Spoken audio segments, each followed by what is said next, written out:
Après avoir tourné Les Mistons, la première intention de François Truffaut consiste à écrire une série de sketchs, tous centrés sur l'enfance, en partant de scènes qu'il a vécues dans sa jeunesse. Il a déjà le titre du premier, La fugue d'Antoine, qui raconte l'histoire d'un adolescent qui, parce qu'il a menti à l'école, n'ose plus rentrer chez lui et passe la nuit dehors, dans Paris. Truffaut décide ensuite d'étoffer l'histoire et d'en faire un long métrage, en concentrant dans un seul film plusieurs scènes de la vie d'un adolescent de 13 ans. Il travaille par fiches, chacune ayant un titre, Antoine à l'école, Antoine chez lui ou Antoine dans la rue. À bien des égards, Antoine est le sosie de l'adolescent que fut François Truffaut. Comme Truffaut, Antoine n'est pas bon élève, il aime faire l'école buissonnière, il lui arrive de mentir, d'être puni et de trafiquer des mots d'excuses. Douanel adore lire, surtout Balzac, et aller en cachette au cinéma dans les nombreuses salles de Pigalle et de la place Clichy, là où Truffaut a passé sa jeunesse. Comme Truffaut encore, Antoine Douanel passera une nuit au commissariat avant d'être enfermé dans un centre pour mineurs délinquants. Tout cela, Truffaut l'a vécu et il n'a rien oublié.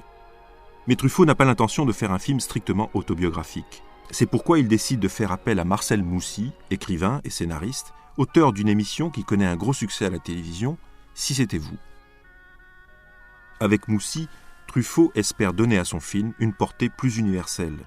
Rien n'est inventé, dira-t-il. Ce qui ne m'est pas arrivé à moi, personnellement, est arrivé à des gens que je connais, à des garçons de mon âge, et même à des gens dont j'ai lu l'histoire dans les journaux. Son scénario a d'abord pour titre La fugue d'Antoine, puis ce sera Les 4 jeudis, jusqu'à ce que Truffaut se décide pour Les 400 coups. Pour trouver l'adolescent qui jouera Antoine Douanel, Truffaut fait paraître une annonce dans France Soir. Cherche un garçon de 12 à 14 ans pour tenir un rôle dans un film de cinéma. Entre septembre et octobre 1958, il auditionne plusieurs dizaines d'adolescents, parmi lesquels le jeune Jean-Pierre Léaud, dont la mère, Jacqueline Pierreux, est comédienne.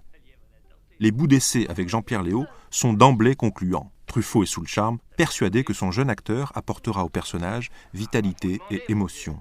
Je crois qu'au départ, écrit Truffaut, il y avait beaucoup de moi-même dans le personnage d'Antoine Douanel. Mais dès que Jean-Pierre Léaud est arrivé, sa personnalité, qui était très forte, m'a amené à modifier souvent le scénario.